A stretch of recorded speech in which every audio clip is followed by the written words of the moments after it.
Hello, dear students. Let us start this story, The Selfish Giant.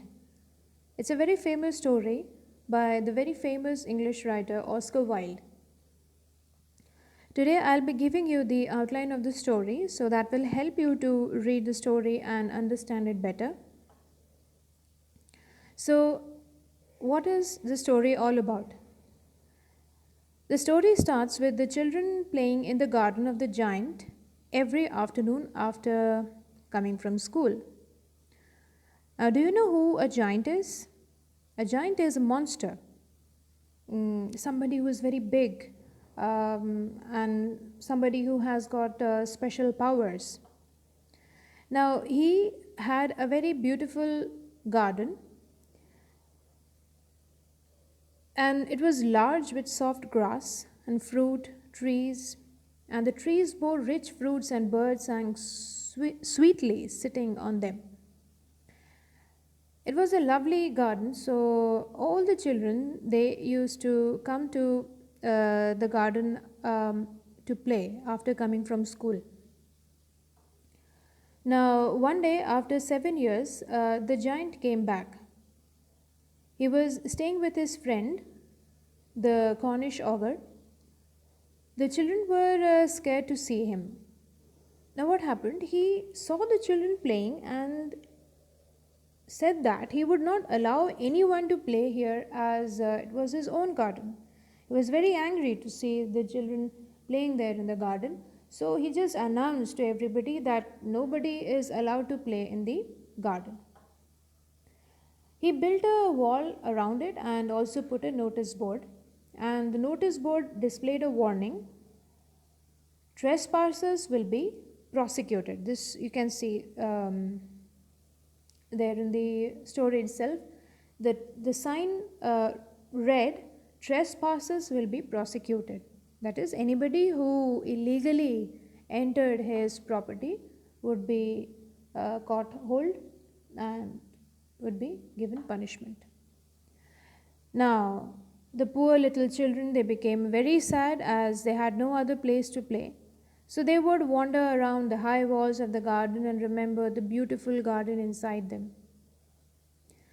And then the spring season came and there were blossoms, flowers, and little birds all around.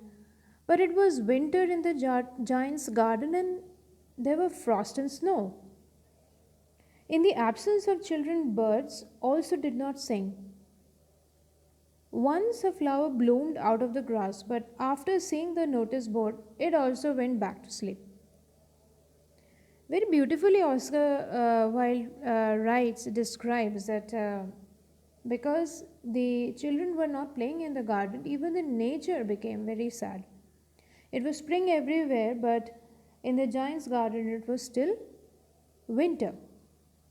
Then came the north wind and the hailstorm. Now, here what happens? That the wind, they are given the character of human beings. That is, north wind and the hailstorm, they came. Now, due to the giant's selfishness, autumn's golden fruits also did not come to his garden. Now, then one morning, what happened? The giant heard sweet and lovely music. It was the linnet singing outside his window, so the hail and the north wind stopped and he could feel the spring. He saw that the children came into his garden through a little hole.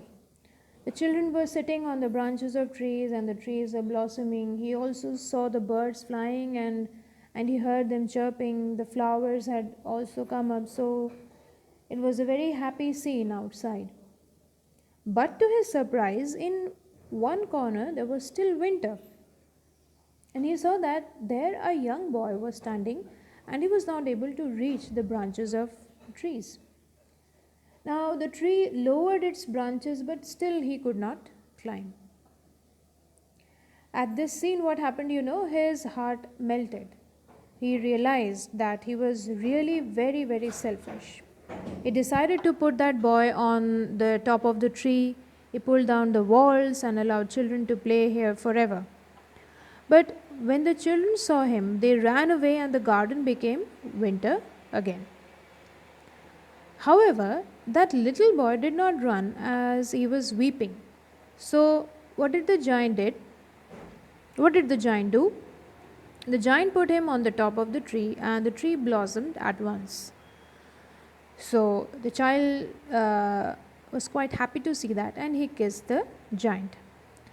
Now the other children, they realized that the giant was no more wicked and he was no more selfish, no more dangerous. So they also came back to the garden with joy, and also with the arrival of the children, the spring came back with them in the garden. Now, the giant used to play with the children every afternoon, but that little boy was nowhere to be seen. As the years went by, the giant grew very weak and he was old. So, one winter morning, he saw a lovely tree with white blossoms in a corner. The branches of the tree were golden, and the little boy stood under it. Now, the giant went near to the boy, and what he found that the boy was wounded, which made the giant very angry. He told the boy that he will slay the man who has harmed him. But the boy very innocently told him that these were the wounds of love. Now, the boy smiled and asked the giant to come to his garden. Later, the children found the giant dead under the tree covered with white blossoms. Now, at the end of the story, you see the giant dead, and the boy asks the giant to come to his garden. So you have to read the story carefully and find out why did the giant die, and what did the boy mean when he said, "Come to my garden." You have to find out the answers of these two questions. Okay? Thank you.